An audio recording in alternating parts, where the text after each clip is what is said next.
ഇന്നലെയും പ്രധാനമന്ത്രി പറഞ്ഞതാണ് ഭീകരതയ്ക്കെതിരെ ഒരു വിട്ടുവീഴ്ചയുമില്ലാത്ത പോരാട്ടത്തിലായിരിക്കും ഇന്ത്യ ഏർപ്പെടാൻ പോവുക എന്ന്. ഇന്നിപ്പോൾ അദ്ദേഹം 3 തീരുമാനങ്ങൾ എടുത്തു കഴിഞ്ഞിട്ടുണ്ട് എന്ന് പറയുകയാണ്. അതായത് ഒരു പ്രകോപനമുണ്ടായാൽ ഇനി നോക്കിയിരിക്കില്ല, ശക്തമായ തിരിച്ചടി നൽകും എന്ന് പറയുന്നു. ആണവ ഭീഷണി, അത്തരം ബ്ലാക്ക് മെയിലിംഗുമായി വരേണ്ടതില്ല എന്ന് പറയുകയാണ്. ഭീകരവാദത്തെ പ്രോത്സാഹിപ്പിക്കുന്ന സർക്കാരിനെയും രണ്ടായി കാണുകയില്ല. അതായത് പാകിസ്ഥാൻ കൃത്യമായ സന്ദേശം ഒരിക്കൽ കൂടി നൽകുകയാണ് പ്രധാനമന്ത്രി.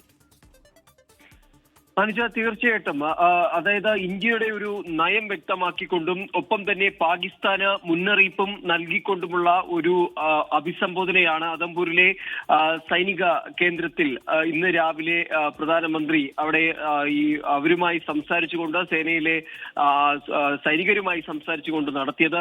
അതിൽ കൃത്യമായി പറയുന്നുണ്ട്, തങ്ങളുടെ സേന ഈ ഓപ്പറേഷൻ സിന്ദൂറിലൂടെ നടത്തിയിരിക്കുന്നത് ഒരു ചരിത്രമാണ്. അത് ഭാവിയിൽ ഓർക്കുന്ന തരത്തിലുള്ള ഒരു വലിയൊരു ചരിത്രമാണ് രചിച്ചിരിക്കുന്നത്. ശതകോടി ഇന്ത്യക്കാർക്ക് അല്ലെങ്കിൽ അതൊരു ഇതിഹാസ പോരാട്ടമായി തന്നെയാണ് അവരത് കാണുന്നത്.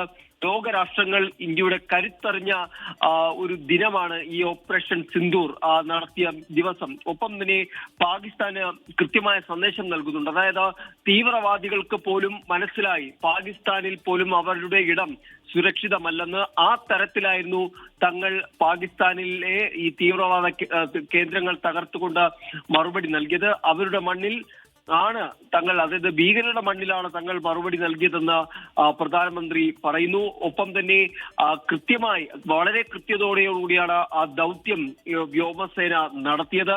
അവിടുത്തെ സാധാരണ ജനങ്ങളെ ഒന്നും ബാധിക്കാത്ത തരത്തിൽ ഒരു പ്രൊഫഷണലായുള്ള ഒരു ഇടപെടൽ ദൗത്യമാണ് നടത്തിയത്. മറ്റൊന്ന്, ഈ പാകിസ്ഥാൻ അതിനുശേഷം ഇന്ത്യയെ ആക്രമിക്കാൻ തുടർച്ചയായി ഇന്ത്യയെ ആക്രമിക്കാനുള്ള ശ്രമങ്ങൾ നടത്തി, വ്യോമതാവളങ്ങൾ ലക്ഷ്യമിട്ടു. എന്നാൽ അതിനെയെല്ലാം പാകിസ്ഥാൻ അയച്ച ഡ്രോണുകളെയും മിസൈലുകളെയും എല്ലാം ഇന്ത്യയുടെ വ്യോമ പ്രതിരോധ സംവിധാനങ്ങൾക്ക് മുൻപിൽ തകർന്നു വീഴുകയാണ് ഉണ്ടായത്. അതായത് പാകിസ്ഥാനിലെ തീവ്രവാദ കേന്ദ്രങ്ങൾ 20 മിനിറ്റ് കൊണ്ടാണ് ചാരമാക്കിയത് എന്നാണ് മോദി പറഞ്ഞത്. ഒപ്പം പാകിസ്ഥാന്റെ ലക്ഷ്യങ്ങളെ എല്ലാം തകർത്തു. മാത്രമല്ല, ചില മുന്നറിയിപ്പ് കൂടി പാകിസ്ഥാൻ നൽകുന്നുണ്ട്. അതായത് ഭീകരരെയും ഭീകരവാദത്തെ പ്രോത്സാഹിപ്പിക്കുന്ന സർക്കാരിനെയും ഒരുമിച്ച് കാണാൻ കഴിയില്ല.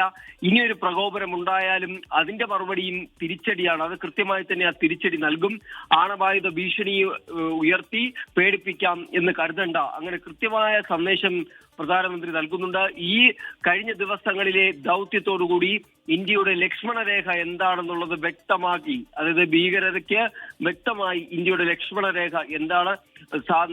രാജ്യത്തെ ഒരു നിഷ്കളങ്കരായ ഒരാൾക്ക് നേരെ പോലും ഒരു ആക്രമണം നടത്താൻ തുനിഞ്ഞാൽ അവരുടെ വിനാശമായിരിക്കും ഉണ്ടാവുക എന്ന കൃത്യമായ രീതിയിൽ പ്രധാനമന്ത്രി പറയുന്നുണ്ട്. പാകിസ്ഥാൻ സിവിലിയൻ വിമാനങ്ങളെ മറയാക്കി ആക്രമണം നടത്തിയപ്പോൾ പോലും വ്യോമസേന ആ സിവിലിയൻ വിമാനങ്ങളെ ബാധിക്കാത്ത തരത്തിൽ കൃത്യമായ മറുപടി അവർക്ക് നൽകിക്കൊണ്ടേയിരുന്നു. അതോടുകൂടി പാകിസ്ഥാന് ബോധ്യമായി ഇന്ത്യയുടെ കരുത്തെന്തെന്നുള്ളത് എന്ന സന്ദേശവും ഒപ്പം പാകിസ്ഥാന് മുന്നറിയിപ്പും ഇന്ത്യയുടെ നയവുമാണ് ആദംപൂരിലെ വ്യോമതാവളത്തിൽ ഇപ്പോൾ പ്രധാനമന്ത്രി വ്യക്തമാക്കിയിരിക്കുന്നത്. അതാണ് എന്താണ് ഇന്ത്യയുടെ നയം ഈ കാര്യത്തിൽ എന്നുള്ളത് ഒരിക്കൽ കൂടി വ്യക്തമാക്കിയിരിക്കുകയാണ്. ആദംപൂരിൽ വ്യോമത്താവളത്തിലെത്തി അവിടുത്തെ സൈനികരെ അഭിസംബോധന ചെയ്ത് സംസാരിക്കുകയായിരുന്നു പ്രധാനമന്ത്രി. ഇന്നലെ അദ്ദേഹം രാജ്യത്തെ അഭിസംബോധന ചെയ്ത് സംസാരിക്കുമ്പോഴും പറഞ്ഞ കാര്യങ്ങൾ അത് ഒരിക്കൽ കൂടി അക്കമിട്ടുറപ്പിച്ചുകൊണ്ട് ഇന്ത്യ കൈക്കൊണ്ടിട്ടുള്ള 3 തീരുമാനങ്ങൾ എന്ത് എന്നുള്ളത് കൂടി അദ്ദേഹം വ്യക്തമാക്കുകയാണ്.